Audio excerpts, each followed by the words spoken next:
This audio presentation of It Works by R.H.J., the famous little red book that makes your dreams come true. A clear, definite, common-sense plan of accomplishment is brought to you by audioenlightenment.com, copyright 2013, all rights reserved. If you know what you want, you can have it. The man who wrote this book is highly successful and widely known for his generosity and helpful spirit. He gives full credit for all that he has accomplished in mastering circumstances, accumulating wealth, and winning friends to the silent working out of a simple, powerful truth which he tells of in his work. He shows you here an easy, open road to a larger, happier life, knowing that the greatest good comes from helping others without expecting praise. The author of this work has requested that his name be omitted. So what is the real secret of obtaining desirable possessions? Are some people born under a lucky star or other charm which enables them to have all that which seems so desirable? And if not, what is the cause of the difference in conditions under which men live? Many years ago, feeling that there must be a logical answer to this question, I decided to find out, if possible, what it was. I found the answer to my own satisfaction, and for years have given the information to others who have used it successfully. From a scientific, psychological, or theological viewpoint, some of the following statements may be interpreted as incorrect, but nevertheless, the plan has brought the results desired to those who have followed the simple instructions, and it is my sincere belief that I am now presenting it in a way which will bring happiness and possessions to many more. If wishes were horses, beggars would ride, is the attitude taken by the average man and woman in regard to possessions. They are not aware of a power so near that it is overlooked, so simple in operation that it is difficult to conceive, and so sure in results that it is not made use of consciously or recognized as the cause of failure or success. "Gee, I wish that were mine," is the outburst of Jimmy, the office boy, as a new red roadster goes by. And Florence, the telephone operator, expresses the same thought regarding a ring in the jeweler's window, while poor old Jones, the bookkeeper, during the Sunday stroll, replies to his wife, "Yes, dear, it would be nice to have a home like that, but it is out of the question. We will have to continue to rent." Landham, the salesman, protests that he does all the work, gets the short end of the money, and someday will quit his job and find a real one.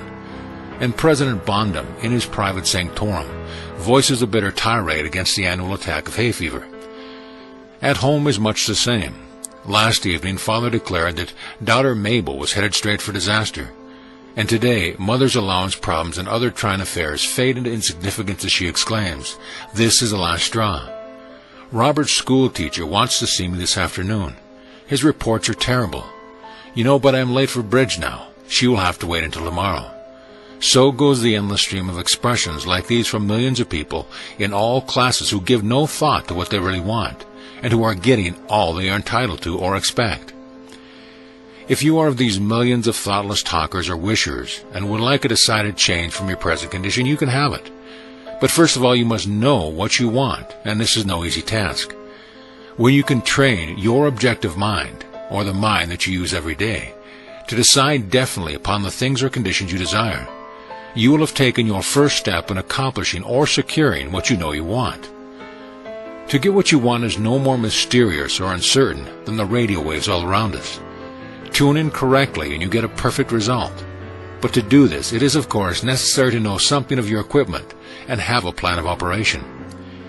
You have within you a mighty power, anxious and willing to serve you, a power capable of giving you that which you earnestly desire. This power is described by Thompson J. Hudson, Ph.D., LL.D., author of The Law of Psychic Phenomena, as your subjective mind. Other learned writers use different names and terms, but all agree that it is omnipotent. Therefore, I call this power Emmanuel, or God in us. Regardless of the name of the great power, or the conscious admission of a God, the power is capable and willing to carry to complete and perfect conclusion very earnest desire of your objective mind. But you must be really in earnest about what you want. Occasional wishing or half-hearted wanting does not form a perfect connection or communication with your omnipotent power. You must be in earnest, sincerely and truthfully desiring certain conditions or things, mental, physical, or spiritual. Your objective mind and will are so vacillating that you usually only wish for things, and the wonderful capable power within you does not function properly. Most wishes are simply vocal expressions. Jimmy, the office boy, gave no thought of possessing the red roadster. Landham, the salesman, was not thinking of any other job or even thinking at all. President Bondham knew that he had hay fever and wasn't expecting it. Father's business was quite successful, and Mother no doubt brought home first prize from the bridge party that day. But they had no fixed idea of what they really wanted their children to accomplish, and were actually helping to bring about the unhappy conditions which existed. If you are in earnest about changing your present conditions, here is a concise, definite, resultful plan with rules, explanations, and suggestions. The plan. Write down on paper an order of their importance to things and conditions you really want. Do not be afraid of wanting too much. Go to the limit in writing down your wants. Change your list daily, adding to or taking from it, until you have it about right. Do not be discouraged on account of changes, as this is natural. There will always be changes and additions with accomplishments and increasing desires. 3 positive rules of accomplishment. 1. Read the list of what you want 3 times each day, morning, noon, and night. 2. Think of what you want as often as possible. 3. Do not talk to anyone about your plan except to the great power within you, which will unfold to your objective mind the method of accomplishment. It is obvious that you cannot acquire faith at the start. Some of your desires, from all practical reasoning, may seem positively unattainable, but nevertheless, write them down on your list in their proper place of importance to you. There is no need to analyze how this power within you is going to accomplish your desire. Such a procedure is as unnecessary as trying to figure out why a grain of corn placed in fertile soil shoots up a green stalk, blossoms, and produces an ear of corn containing hundreds of grains, each capable of doing what that one grain did. If you will follow this definite plan and carry out the 3 simple rules, the method of accomplishment will unfold quite as mysteriously as the ear of corn appears on the stalk, and in most cases much sooner than you expect. When new desires, deserving position at or at the top of your list, come to you, then you may rest assured you are progressing correctly. Removing from your list items which at first you thought you wanted is another sure indication of progress. It is natural to be skeptical and have doubts, distrust, and questioning. But then these thoughts arise, get out of your list, read it over, and if you have it memorized, talk to your inner self about your desires until the doubts that interfere with your progress are gone. Remember, nothing can prevent you having that which you earnestly desires. Others have these things, why not you? The omnipotent power within you does not enter into any controversial argument. It is waiting and willing to serve when you are ready. But your objective mind is so susceptible to suggestion that it is almost impossible to make any satisfactory progress when surrounded by skeptics. Therefore, choose your friends carefully and associate with people who now have some of the things you really want. But do not discuss your method of accomplishment with them. Put down on your list of wants such material things as money, home, automobile, or whatever it may be, but do not stop there. Be more definite. If you want an automobile, decide what kind, style, price, color, and all the other details, including when you want it. If you want a home, plan the structure, grounds, and furnishing. Decide on location and cost. If you want money, write down the amount. If you want to break a record in your business, put it down. It may be a sales record. If so, write out the total, the date required, then the number of items you must sell to make it. Also list your prospects and put after each name the sum expected. This may seem very foolish at first, but you can never realize your desires if you do not know positively and in detail what you want and when you want it. If you cannot decide this, you are not in earnest. You must be definite, and when you are, results will be surprisingly and almost unbelievable.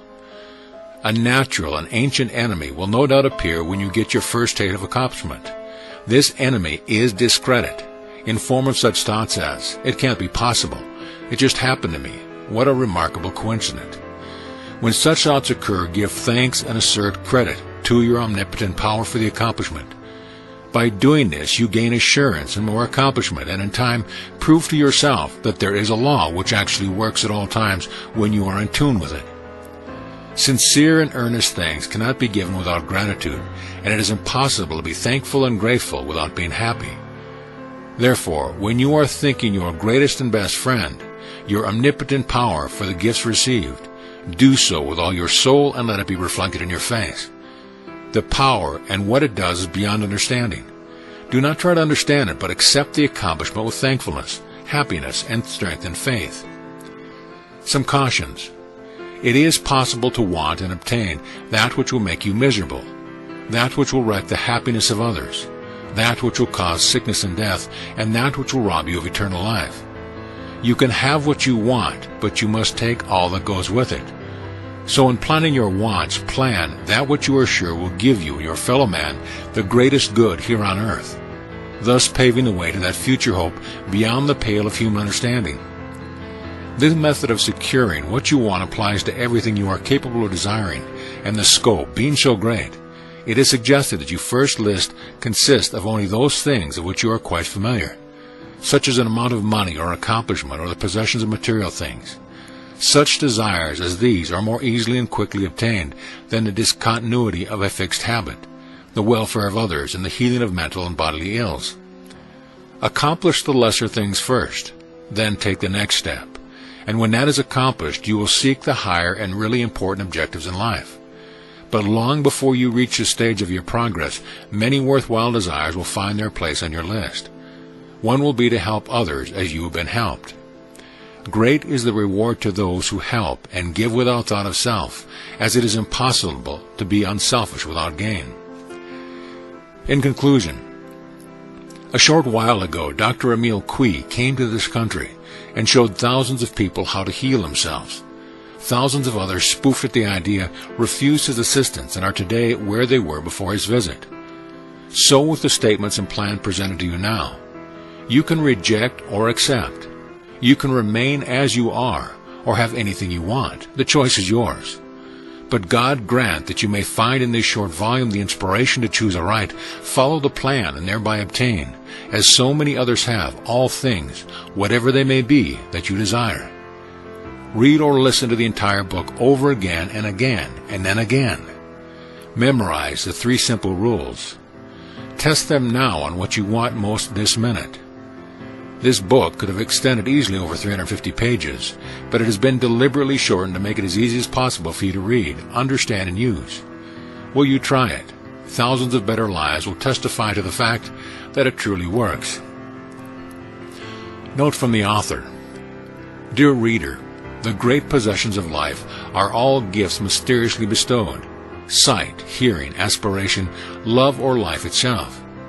The same is true of ideas. The richest of them are given to us, as for instance, the powerful idea which this book has given you. What are you going to do with it? Are you surprised when I tell you the most profitable thing you can do is to give it away? You can do this in an easy and practical way by having this book sent to those you know who need it. In this way, you can help in the distribution of this worthwhile effort to make the lives of others better and happier. You know people who are standing still, or worried and discouraged. This is your chance to help them help themselves. If you withhold this book from them, you will lose the conscious satisfaction that comes from doing good. If you see that they get this book, then you put yourself in line with the law of life, which says, you get by giving, and you may rightly expect prosperity and achievement. At the very least, you will have the inner sense of having done a good deed with no hope of being openly thanked, and your reward will come securely in added power and larger life. The author.